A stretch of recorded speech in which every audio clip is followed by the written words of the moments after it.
If I'm wearing this, do you think that anyone will be able to know what I am thinking? Hello beautiful bookworms, my name is Catarina and welcome to my channel. So today I'm gonna do something a little bit incoherent. Welcome to my channel, no I'm kidding. Because to be perfectly honest with you, I am completely speechless.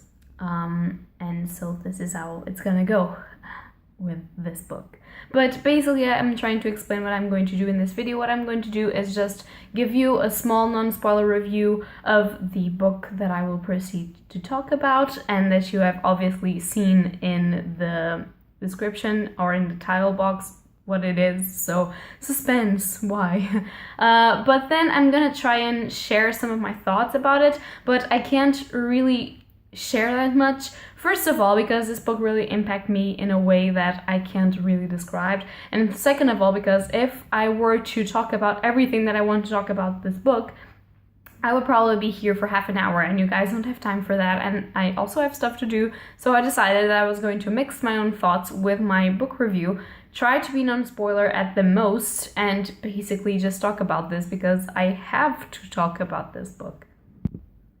So, as you guys probably guessed by the title, I'm going to proceed doing a book review of 1984 by George Orwell. And this copy is so battered and so it's like, this is loose, people. This is dying because this copy is from 1984.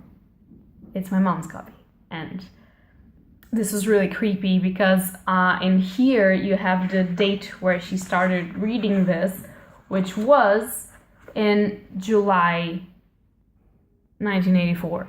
And I was like, excuse me. And then when you see the publishing dates for the first edition and subsequently, all of the editions in Portuguese were published in 1984, these first ones, so it's really creepy, isn't it?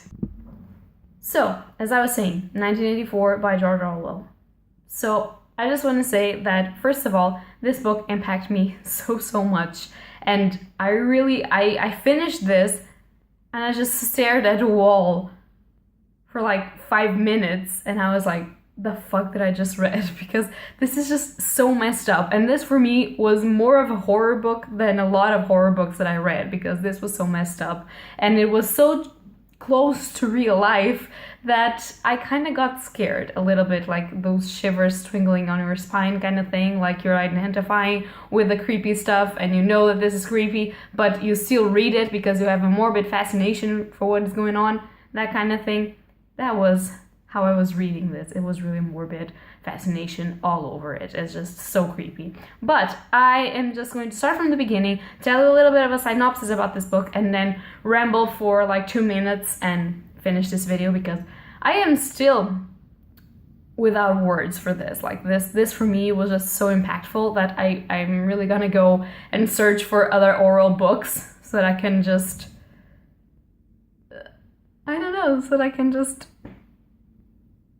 yeah, I have no words for this book.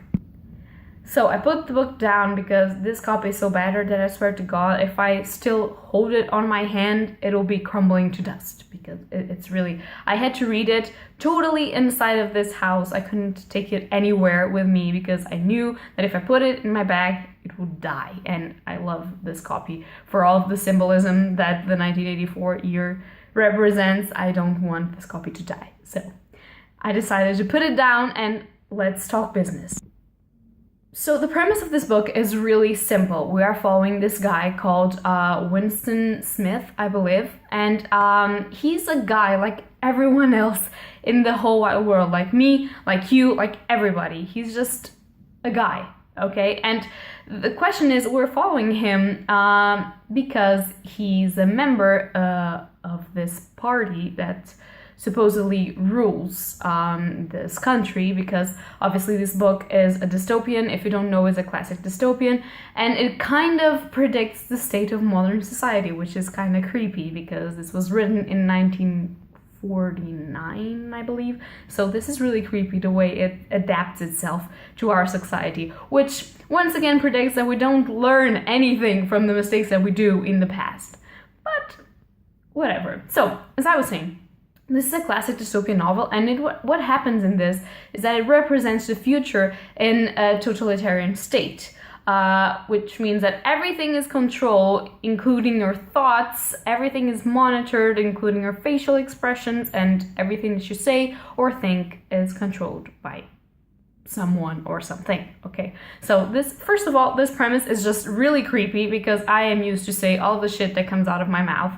And sometimes I don't even think of what I'm saying, which is really bad, and I try to correct that, but it happens. And to have this premise, for me, it's already scary because I like to speak my mind. I like to be honest and truth to myself and to speak what I think about stuff. And not being able to do so would be, for me, already terrible. But then you have the subsequent torture that will change your mind and re-educate you to the party kind of thing. And that is just terrible, isn't it? So, as I said in the beginning, we're following this, like everyone else, guy called Winston Smith, and he works in a department of the party where he's responsible for changing historical information to try and portray the party and the leader of the government, the big brother that is always watching you, which is so freaking creepy. But he has to portray them as in a better view, if you can say so. And how do I explain this? Well, imagine that for some reason there's a mistake going on the paper. So before they print the paper, there's a team that is looking at the paper and trying to do the right kind of information to come out, if you know what I mean. Like, they are trying to not pass a bad idea on the government and on the leader of the government. So everything that comes out is completely manipulated, and all of the people are manipulated into believing in something that is not true. So you don't have a real truth. And that is a cool discussion that happens in the middle of this book, in which our character just thinks about what is truth and what is not truth, and what can be truth, and how can you live in these times and in these days, and how do you live if you don't know what is true and what is a lie. And that is very interesting because for the fact that he works there, a lot of people work there, he's just a normal guy, and people don't question the work that they do. They know that they have to do this, and they believe in the truths that they are creating and that they are erasing. And it's very interesting to see that no one is able to say what they think. No one is able to think what they want to think because they're just so manipulated in that way. And that's just so creepy and so terrible, guys. Like, you can't even believe. Like, I read this and I was like, what? How do these people live? What is this? Are they robots? What is going on? Like, I was so disturbed reading this. This for me is a true horror story. Like, nothing got to me so hard than this. And I watch a lot of horror movies, and this for me was so disturbing that I had to calmly read so many pages in a day and then just stop for a little bit and go and read happy things or watch happy series because I was so down with everything. But basically this guy just meets this girl, and then against everything they just decide to start this romance unbeknownst to the government, and just try and revolt against the party in the only way that they could, which is by doing stuff that weren't like the rules, the appropriated rules. And you just go on from there, and this is the most non-spoiler that I can be. And it's basically really disturbing. I've said this a lot of times, but it is so true. It is really disturbing. I couldn't imagine myself living like this. But sometimes I think that we live like this because in this book, a lot of things are controlled by media. Media is used to make people revolt against other people. Media is used to make, like, to surveillance, to just like a voyeurism kind of thing, to see what people are doing at all times. Media is also used to just straight out lie to people, and people believe that. And sometimes I watch that happen also in our year, in 2017. This happens sometimes, and stories are manipulated to lead you to believe stuff that can be different from what you're hearing, or not exactly like that. And this is outright terrifying for me. And I believe that this story, this book, is really contemporary. Although it is a modern classic, it's very contemporary to our age, and I think that everyone should read it. And sadly, I haven't read it until now, but now that I read it, I have to say that everyone should read this. And even if you think that it will have politics and you don't enjoy politics, or you don't want to read about a system that is always controlling people and that's making them live miserably, you should, because this, first of all, this is a very interesting book. The premise is really basic, a really basic premise, but that it develops in a way that you really want to know what's going on next, which is what a book should do. You should want to read the book, you should want to turn the pages. Second, it's not mass heavy on politics in a way that is not presented to you as a learning thing. It is presented to you like drawing comparisons to the world where we live in, and imagining a futuristic world where we could possibly live. It's not something that is created like, oh well, what if this, accept this. No, it's very easy to accept that a world like this could happen, and at the same time it makes you angry at yourself that you can accept that something like this could happen, if you know what I mean. So even if you hate to read this, just read it, because you will learn so much from reading this, and I really enjoyed this. And also one thing that I really like, this is mildly spoilers, but I don't think it's essential for the book that you don't know this, so if you want to keep watching, it's cool. If not, I will just probably, in 1 minute, I will be finished, so you can put the volume down and then come back. But what I wanted to say is, the thing that I enjoyed the most, which is probably not what people would think, was not the entire romancy story that happened between Winston and his co-worker. What I enjoyed most was the manifesto from the supposed brotherhood that opposes to the government, that no one knows if exists or not and who they are, but they have this manifesto, this book, that is delivered to our main character in a very exciting sort of way, and then he starts reading, and you actually have like the entire manuscript almost in the book.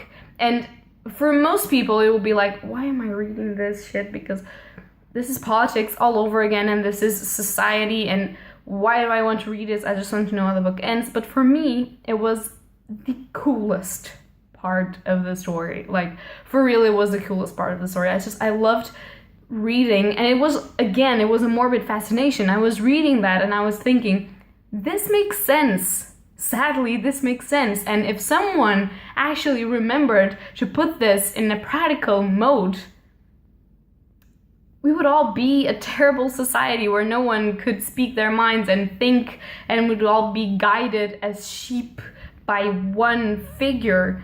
And this could be our motto, and this could be the things that we are doing now. And how scary is that this makes sense to me? How scary is that I can understand how to put this in a practical way? And that was why I had to stop and to just go read other things and to just clear my head out of it, because for me it made total sense, and I could see myself living in a society like that. And I said, nope, it's not going to happen. And I gave a little bit up, and I said, you're just gonna stay there in my bed, and you're gonna be there, and you're gonna shut up, because I don't want to know anything about you anymore. But then I had to finish it. And when I got to the ending, it's so ambivalent for me, the ending, because I was kind of predicting that it was going to end like that, but at the same time I was so very disappointed, because in me there's a revolutionary spark for everything that I do. I like to question myself, and I like to question other people, and sometimes I'm boring that way, and I'm that person that is always why, but why, but why, but why, but why. But in this case, and yeah, when I read the ending, I was like, no, no, you put us through hell. You put us through everything, through misery. You made us read this. You made us revolt against the system with our main character. You made us live this, and now this is how you're going to end. Like, you're telling me there's no hope in this freaking book. And yeah, it was really sad, because in the end, it was just really sad. And I can't even. I was waiting for that ending. That is true. It's not a particular difficult ending. None of the plot of this book is difficult to understand, and none of the plot of this book is less predictable because of that. But still, it was so sad. Like, that little spark in me just died, and I was just so sad because of it. Obviously, then I recovered and everything's okay, but I still can't talk a lot about it because it was really deeply disturbing for me to read this, to reach the ending, and to just feel like I failed so miserably. That's how I felt. I felt like I failed, and I wasn't even in the freaking story, so you can see this was traumatizing for me. So, as you can probably tell by this more than 16 minutes that I've been talking about this, I do recommend that you pick out 1984. I do recommend that you read it. I do recommend that you don't read this too young, because probably you wouldn't understand, but I do recommend that you pick this up, that you question your parents, because I talked with my mom about this a little bit, and she gave me some answers that I wasn't searching for, but that enlightened my thoughts a little bit. I recommend that you question your parents, your friends, that you read, that you share this, because this book is really important. And what I do recommend above all is that you do the parallels between this supposed year and supposed future and our year now, 2017, and our future now, and how it's going to be from some years from now.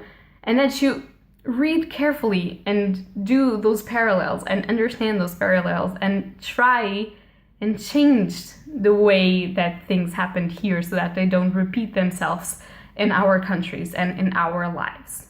And that is pretty much all that I can say to you guys.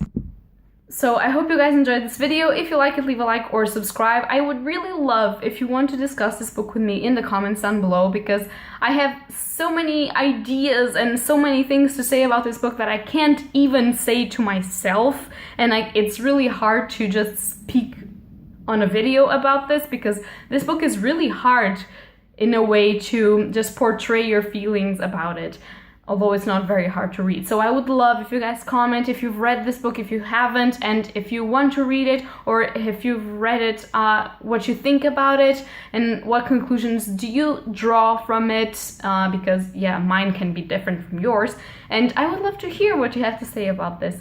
And please tell me what you felt while reading this, like if you felt morbidly fascinating, like if this was a horror story that made you sick, or if you could understand some of the things like I could from the government, and you could actually see them in a practical way of living. Just tell me something in the comments down below, leave a like or subscribe, and that is all for today, guys. Happy readings to you all. Bye!